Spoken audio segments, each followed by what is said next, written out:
What's up, everyone? Welcome to the City Vibez podcast, because we're vibing here in the city in downtown Phoenix. You see this view. I'm your host, Gabe Catalan, and this podcast, it's new, first episode. This is my first guest, but this podcast is not just about real estate. Everyone knows that I'm in real estate. I want this to be a podcast about everybody. Everybody has a success story. You know, everybody comes up from something, man. Everyone can learn from anyone.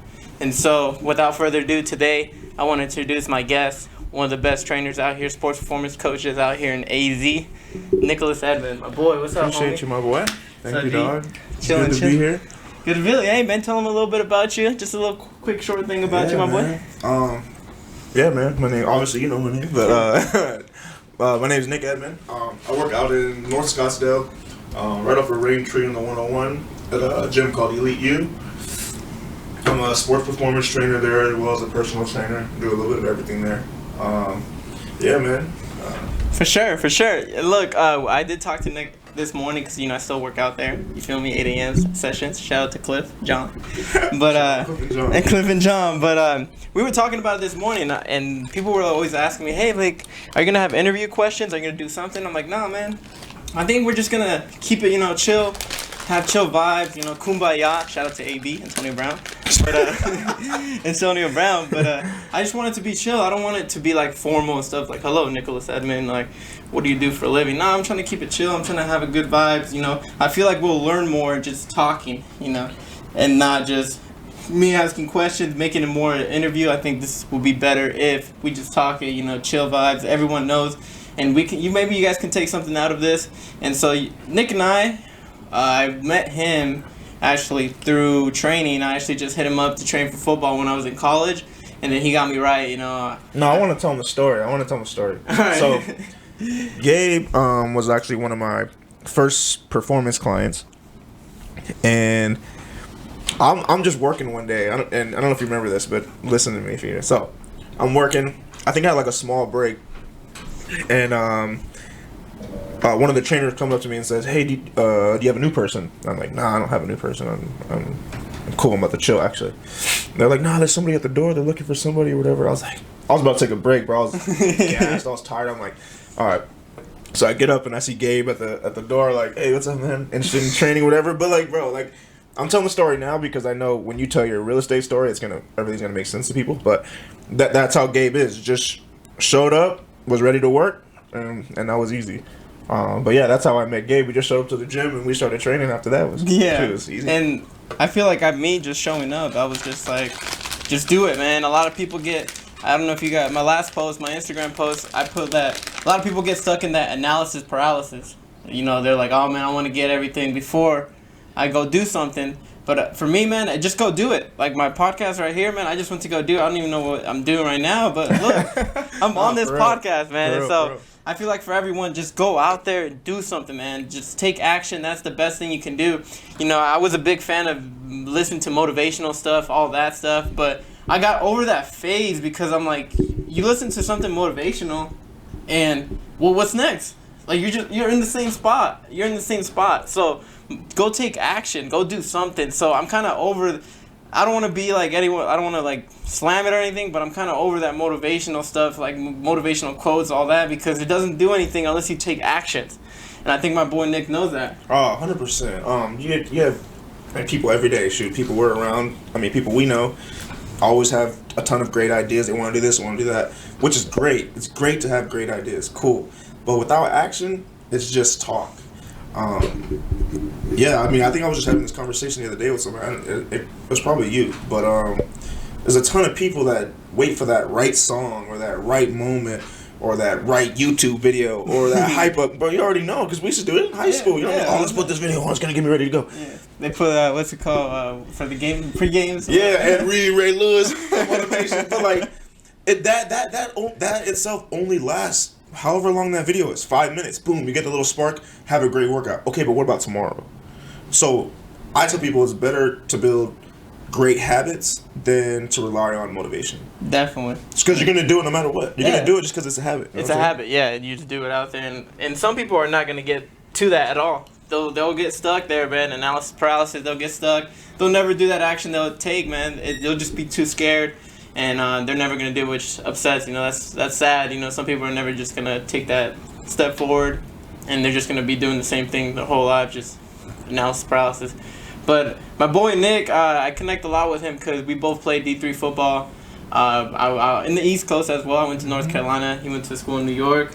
Mm-hmm. And what happened from there, Nick? What were you trying to do? I know you were trying to go to the NFL. Yeah, man. I don't want to say long story short, but I don't want to take up a lot of time either. But I ended up playing 3 years in upstate New York at a small school called Morrisville State. And yeah, man, my sophomore year there, didn't really do much. It was my first year as a transfer. I don't know. I just had a lot of work. I was off of football for about a year and a half. So when I came back, it was kind of tough. The first year was kind of tough. Junior year, kind of got a little more acclimated, got more playing time. I had my first 1,000-yard season. And then that spring, met with scouts, Houston Texans scouts. So ended up taking like a Wonderlic test, the measurements, height, weight, all that good stuff. Got to sit down and talk for a little bit. They reviewed film, left, told me stay healthy, have a good season, and hopefully rush for 1,000 again, get into an all-star game, get an agent, and then get your shot. So yeah, the senior year, I rushed for 1,000 again. Got into an all-star game. I don't know how I did, but I got into it. I was like there's 2 D3 players on that roster. Everybody else is like Division I, HBCU, or All-American, whatever the case may be. What bowl game was this? It was in Daytona Beach, called the Division I FCS Bowl. Okay. Yeah, so went there, had a decent outing, was told to get an agent. Came back here to Scottsdale to train, got an agent, and by the grace of God, I got a pro day, which not many small school guys get, which you already know. You have to try to like beg and plead to get into pro days, and you get turned out. They turn you down. They tell you got to go down the road. You got to do this. You got to do that. And so I ended up getting one. It was at Texas A&M Commerce, D2 in Texas. So got a flight. Spent my last little bit of money. Went all the way out there. And got turned down at the door pretty much. Got to the front of the line. Well, so if people that are out there that really don't know how pro days work, there's a few things if you're a small school guy. One, you either have to be from the state, like have played high school in the state or whatever, to be there at that pro day. Two, you could be scout, or I'm sorry, there's a couple. You have to be scout recommended.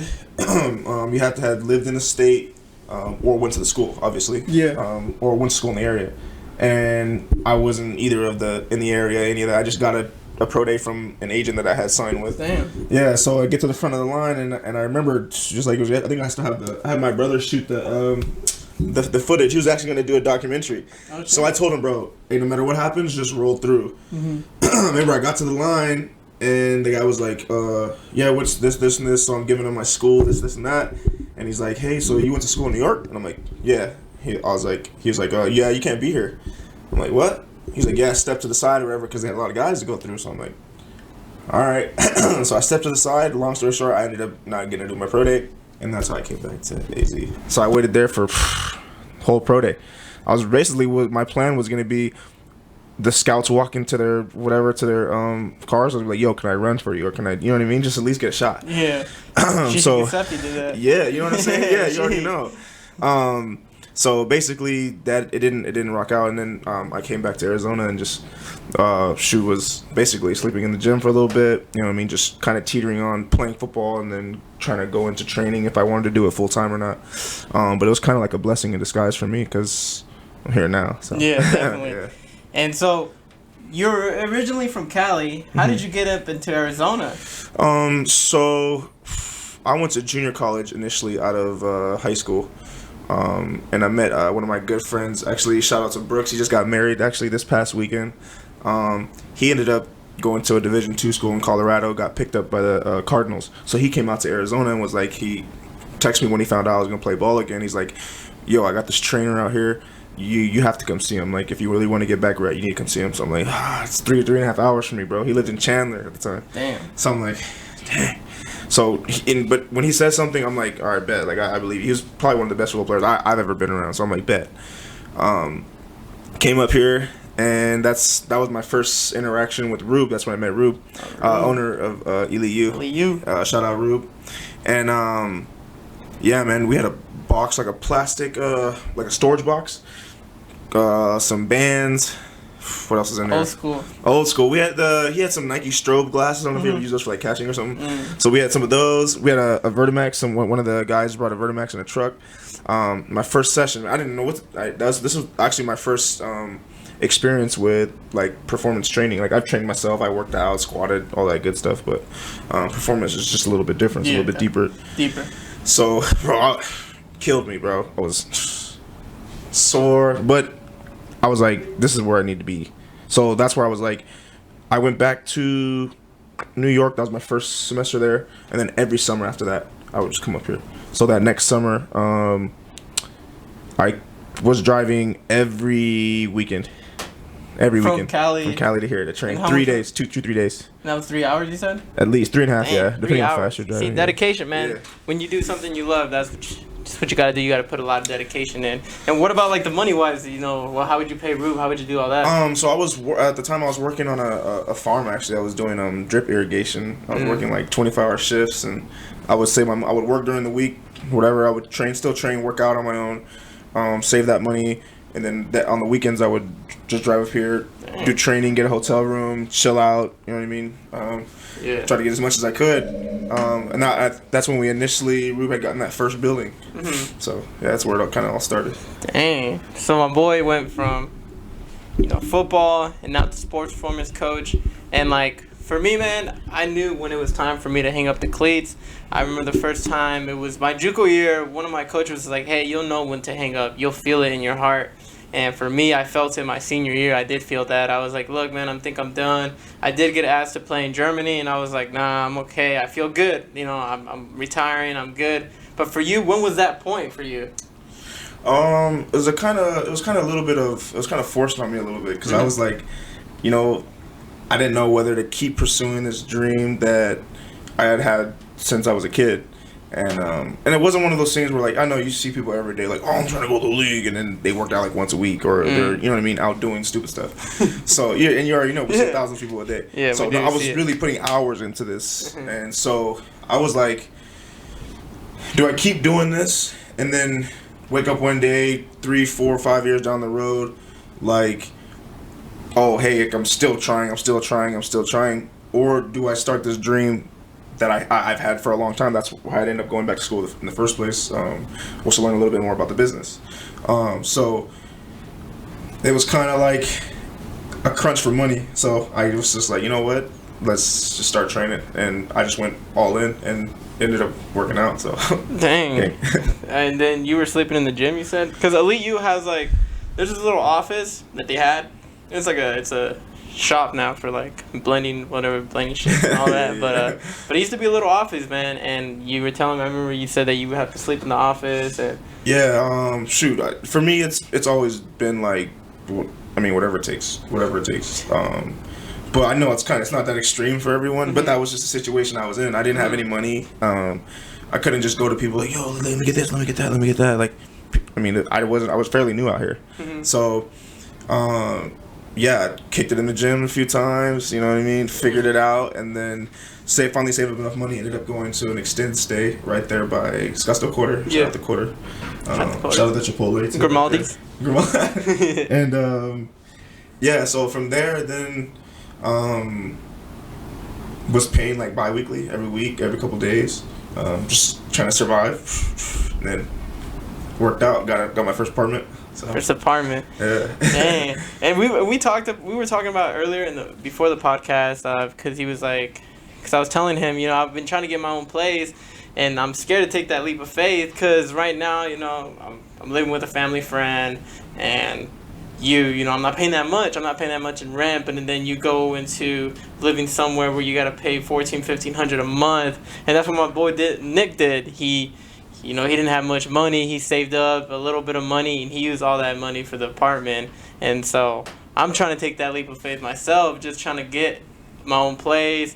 And he's been telling me, and it's hard. It's hard, and it's scary, bro. And for people who've been in this situation before, they know exactly what we're talking about. But it's just one of those risks. It's not. I wouldn't say it's a risk because it's something I think you need to do. Like every guy at some point, you gotta get out, take that risk. Whether it's an apartment, it's a car, it's investing in yourself. Just it could be anything. Yeah. But just taking those chances. If you don't, you're never gonna know. Yeah. And I think that was like in my mind. I'm like, if you don't try this, you're gonna be in the same spot you were last year, and I don't want to be in this extent. Yeah. So, scrounge up a little bit of money.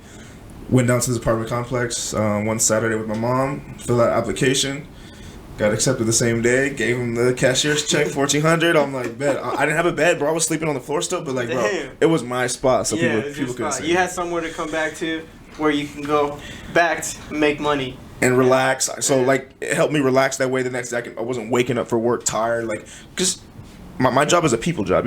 I'm giving people energy. They're giving me energy back. Mm-hmm. So I couldn't come to work like, oh, woe's me. You know what I mean? Like, these people are counting on me just like it's the same way. So no, definitely. And now, he's one of the biggest out here, sports performance coaches out here in Scottsdale. I know you've been training a lot. You've been training a lot of NFL athletes, NBA athletes. How does that feel? How do you, now you went from not having anything, and now look at you, bro, training D1 athletes, NFL athletes. How does that feel? I'm not gonna lie. It feels like great, like to say that. I'm even on that level in such a short amount of time. But I kind of look at it I kind of try to look at it like everybody gets the same work. Because if I treat one person like, hey man, like this is so and so, you already know. So I try my best to kind of try to get to my head a little bit. And I don't even think people from the outside looking in, they kind of look at it like, oh, like you're just training all these big time guys. Like, bro, you know how much work behind the scenes that it took. Training from youth, starting from the bottom. I'm not saying the bottom, but like the bottom of like development, the start of developing kids. Yeah. Training kids, and then getting into like high school, and then getting into NCAA, and then finally, obviously, the peak of sports performance, professional athletes. Yeah. And I definitely try not to take it for granted either. So, definitely. Yeah. What are some big time names you've trained, man? I got the chance to help out. We shot a commercial with Spencer and Terrell Owens. Spencer Rattler and Terrell Owens. Terrell Owens, man. Terrell Owens. That was it's kind of a big deal for me because like growing up, that's who you watch. You know what I mean? Like Terrell Owens, Hall of Famer, gold jacket. You know what I'm saying? So, yeah, for me it was just like kind of like I was starstruck, but then I'm like, you know what I mean? You got a job to do, like that's so like it was cool in that part. So that's cool, man. Yeah. And I know Elite U has a lot of big things coming, man. A lot of what's coming up next for Elite U? Yeah, man. Some expansion, but some stuff that we got going like right now. Obviously, we just opened up nutrition, so anything post workout, pre workout, all that good stuff, NSF approved. So recovery, anything you need, we're trying to be the one-stop shop. You know what I mean? Yeah, and it's, if Arizona is known to be a place where a lot of athletes come to train. We have Exos up north, and then not too far is Elite U. And so it's crazy how Elite U has grown. It's grown, man. He said they started in a little small space, and then they waited patiently for the next space to open up, so they just broke a wall. Now it's 2 spaces. And there was a CrossFit gym, too. They used to have a lot of problems with the owner, because of parking spaces. Shout out CrossFit. Shout out CrossFit. But, Rube waited patiently, the team waited patiently, and they actually left. I'm like, these guys are never going to leave. These motherfuckers are never going to leave. For real, I thought they were going to be there forever, honestly. Yeah, I thought they were never going to leave, but, there comes a time you got to be ready for that moment, and Rube was. You guys were ready, and you guys got that next spot, and it's crazy how much you guys have grown. Now you guys have nutrition. Now you guys have recovery, and expansion, bro. Expansion, man. Damn, man. So, man, it's been crazy. Even when I first started coming up here, like to do my internship, and like I would walk in. We had that small building. I would walk in, man, and I'm like, dude, this gym is crazy. Like this is great, and we have like a Kaiser. A Vertimax, a leg press. Yeah. But like I remember like when I came in the door, like just Rube like greeting, the energy in the building, the music's going, and I'm like, okay, all right. So then the workout starts. There's some places that are kind of smoke and mirrors. You got to go inside, and it's like everything looks cool, but then when you get to the work, it's like, all right. And I've been to places like that. Pen and paper. They just give you a pen and paper. They'll be Bro, like, do your workout. I remember paying $80 for a session, and I got sweated a lot, but I didn't get anything done. Yeah. But it was the energy. I could tell he was passionate about it. That small little first building, we got it, and I'm like, bro, this is crazy. So now you see how big it's gotten, and every time I go in there, I'm still like, dang, like from the ground up. It really was from the ground up. And whatever the next step is, man. I know there's been some talks about turf. It's crazy, man. Whatever league you've got coming, God willing, you guys get blessed with a lot of stuff, man, abundance, and that it's been one of my goals, actually. God willing, if I do well in real estate, I've always wanted to invest into Elite U. That's one of my goals, is to invest to that business, because I know Rube puts God first, man. God is first in everything, and definitely he puts God first. And look at him now, man. He's definitely expanding. The whole team is. No, I think it's just a test. It is. I think it's just a testament to leadership and just kind of being a visionary. It's tough out here, man, because like a new gym pops up almost every day. Oh yeah, almost every day. Yeah, and everybody's got the new it. Everybody's got this. Everybody's got that. So to do this for 10+ years and still be relevant. Oh yeah. What do you got to say? You know what I'm saying? So he's doing something right. So I'm just excited for the growth and kind of see where it goes, but. It's gonna be big though. Definitely, definitely. Stay tuned. And if you guys are an AZ, man, any athletes, you guys are trying to get to that next level for sure. Training at Elite U will get you right. They don't just put you on fancy equipment and say do this, do that. They actually work with your form and pattern. They work with your running, explosiveness, man. These guys know what they're doing. So if you're in Scottsdale, make sure you guys stop by, man. And I appreciate you coming on here, man. Appreciate you, bro. No, it's a blessing, to have Nick. He helped me a lot with football, but also, he's taught me a lot in life. He's like a big brother to me, so I appreciate you coming out, brother, out here, being on my podcast. No, I appreciate you. This is history, bro. This is history. Yeah, bro. No, because when you blow up, I'm the first one. No, I appreciate you. Of course. And anyone out there, man, like I said, it's my first podcast. I don't know what I'm going to be doing. I'm going to have my guy probably edit all this. I'll put on YouTube. We'll have some clips of Nick here and there on Instagram. We'll see, man. But I appreciate you guys tuning in. No, I'm not trying to make this long. I'm not trying to make this an hour. I'm trying to keep this a little short, 20 minutes. Nick just told about his life. He did give some gems out. Hopefully you guys listened. And appreciate you guys listening. Make sure you guys stay on for the next episodes. I don't know, probably every 2 weeks I'll do this. I'm trying to get some big time names too here. And my boy Nick. He's clutch, man. I appreciate him for coming out, bro. Always, appreciate bro. it. Thank you, man. Always. You want to say anything to anybody? Oh, yeah, man. Hey, North Scottsdale. If you're looking for training, man, we're there. North Scottsdale 101, Raintree, Elite U. We got 101, 102, and 103. All those buildings, so you can't miss it. It's all on all the doors. Yeah. First turn in, pull up. We got you. Yeah. And second, shout out my boy Gabe. If you need anything real estate, anything, hit up my boy Gabe, please. If you hit up anybody else, I'll find you. I promise I'll find you. I'll find you. Anyways, appreciate you guys tuning in, Mel. Stay up, man. Stay up. Stay blessed. Thank you for the City Vibez podcast, because we're out here vibing. Have a good night. Seriously.